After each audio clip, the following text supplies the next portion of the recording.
شادی کے معاملے میں ماں باپ کا بھی حق نہیں ہے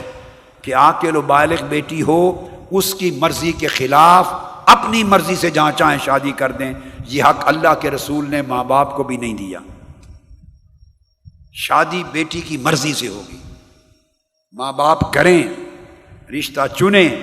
بیٹی پر پیش کریں اور بیٹی کی رائے دیں، بیٹی سمجھے جانے رضامندی دے تو رشتہ جائز ہے۔ بیٹی رضامند نہ ہو تو سختی سے ماں باپ اپنی مرضی کو بیٹی پر تھوپ نہیں سکتے۔ جیسے یہ حق بیٹے کا ہے ویسے ہی مرضی کا حق بیٹی کا ہے۔ ابو ہریرہ رضی اللہ تعالیٰ عنہ روایت کرتے ہیں اور یہ حدیث متفق علیہ ہے، بخاری مسلم کی۔ آقا علیہ السلام نے فرمایا کہ بیوہ ہو اگر کوئی آپ کی بیٹی ہے، شوہر فوت ہو گیا، شادی شدہ تھی، بیوہ کا نکاح بھی اس کی اجازت کے بغیر آگے نہیں کیا جا سکتا، اور کنواری لڑکی اگر بالغہ ہے، کنواری لڑکی، اس کا نکاح بھی اس کی اجازت کے بغیر نہیں کیا جا سکتا۔ لفظ ولا تنکح البکر حتی تستأذن، بالغہ کنواری لڑکی کا نکاح بھی نہیں کیا جا سکتا جب تک اس کی اجازت نہ لے لی جائے۔ قالوا یا رسول اللہ وکیف اذنھا، بیوہ تو اجازت دے لے گی، تھوڑی فرینک ہوتی ہے، لیکن جو کنواری لڑکی ہے بالغہ وہ تو بہت شرمیلی ہوتی ہے، اس کا اذن کیسے ہوگا؟ قال ان تسکت، تم اسے پیش کرو پروپوزل، اگر وہ سن کر خاموش ہو جائے، ناپسندیدگی کا اظہار زبان یا چہرے سے نہ کرے، یا اشارے سے، یا ناگواری کا اظہار چہرے سے نہ کرے، خاموش ہو جائے تو اس کی خاموشی اس کی اجازت ہے۔ یہ متفق علیہ حدیث ہے۔ آقا علیہ السلام کا اتنا فرمان، سو یہ حکم واجب ہو گیا ماں باپ پر۔ بعض کہتے ہیں کہ نہیں، صرف اگر بیٹی بیوہ ہو گئی ہو یا مطلقہ ہو، اس کی دوسری شادی ہو تو اجازت لے لی جائے۔ نہیں، آقا علیہ السلام نے فرمایا جو شوہر نادیدہ ہے، بالغہ کنواری لڑکی ہے، اس کا نکاح بھی اس کی مرضی کے خلاف والدین بھی نہیں کر سکتے۔ اس کے بعد آقا علیہ الصلوۃ والسلام نے اس سے اور زیادہ وضاحت کے ساتھ مسئلہ سمجھا دیا۔ عبداللہ ابن عباس رضی اللہ تعالیٰ عنہ روایت کرتے ہیں، جو شوہر دیدہ عورتیں تھیں، یعنی بیوہ تھیں یا مطلقہ تھیں، ان کے والدین نے اس کے دوسرے نکاح کیے ان کی مرضی کے خلاف، اور وہ آقا علیہ السلام کی بارگاہ میں آئیں، آقا علیہ السلام نے ان کے نکاح کو بھی رد فرما دیا، منسوخ فرما دیا، اور بالغہ عاقلہ بالغہ کنواری لڑکیاں، کنواری جن کی پہلی شادی تھی، ان کے نکاح بھی بعض اوقات والدین نے ان کی مرضی کے خلاف کر دیے،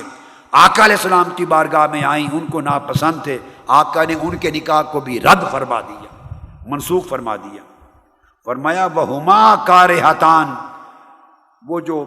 بیوہ یا مطلقہ بچیاں تھیں ان کا بھی، اور کنواری بچیاں بھی جن کے نکاح کا وقت آیا اور ان کی مرضی کے خلاف کیے، فرد النبی صلی اللہ علیہ وسلم نکاحہما، ان دونوں کے نکاح آقا علیہ السلام نے رد کر دیے۔ فرمایا ان کے نکاح ان کی مرضی کے مطابق ہونے چاہیے۔ حضرت عائشہ صدیقہ رضی اللہ تعالیٰ عنہ روایت کرتی ہیں، جسے امام احمد بن حنبل اور امام نسائی اور امام ابن ماجہ نے تخریج کیا۔ فرمایا ایک خاتون آقا علیہ السلام کے پاس آئی، ایک لڑکی آئی اور عرض کیا یا رسول اللہ ان ابی زوجنی ابن اخی یرفع بی خصیصتہ، میرے باپ نے میری شادی اپنے بھتیجے کے ساتھ کر دی ہے، میں ناپسند کرتی ہوں، میں وہاں شادی پہ راضی نہیں، میرے باپ نے کر دی اپنے بھتیجے کے ساتھ، بھتیجا امیر آدمی ہے، مالدار ہے، تو وہ مجھے دے کر اس کے رشتے میں میرے ذریعے سے میرا باپ اپنی غربت کا علاج کرنا چاہتا کہ مالدار بھتیجے کے ذریعے مالی مدد ہو جائے گی، اس لیے ادھر شادی کر دی ہے اور میں راضی نہیں ہوں، کیا حکم ہے؟ فجعل الامر الیہا، آقا علیہ السلام نے فرمایا اس بیٹی کو، فرمایا لڑکی کو کہ تمہارے باپ کا کیا ہوا نکاح برقرار نہیں، فیصلہ تمہارے ہاتھ میں دیتا ہوں، اگر چاہو تو برقرار رکھو، چاہو تو رد کر دو، یہ اختیار تمہارا ہے۔ جب آقا علیہ السلام نے یہ اعلان کر دیا کہ نکاح کو برقرار رکھنے یا توڑ دینے کا اختیار تمہیں دیتا ہوں، تب وہ خاتون کھڑی ہوئی بیٹی، اس نے کہا وَإِنِّي قَدْ أَجَزْتُ مَا صَنَعَ بِي، اب یا رسول اللہ آپ کا فیصلہ سن لینے کے بعد اب میں اپنے اجازت دیتی ہوں کہ جو باپ نے نکاح کیا ہے اس کو برقرار رکھتی ہوں۔ میں اس لیے آئی تھی تاکہ مقدمہ حضور کی بارگاہ میں پیش کروں اور آپ فیصلہ فرمائیں،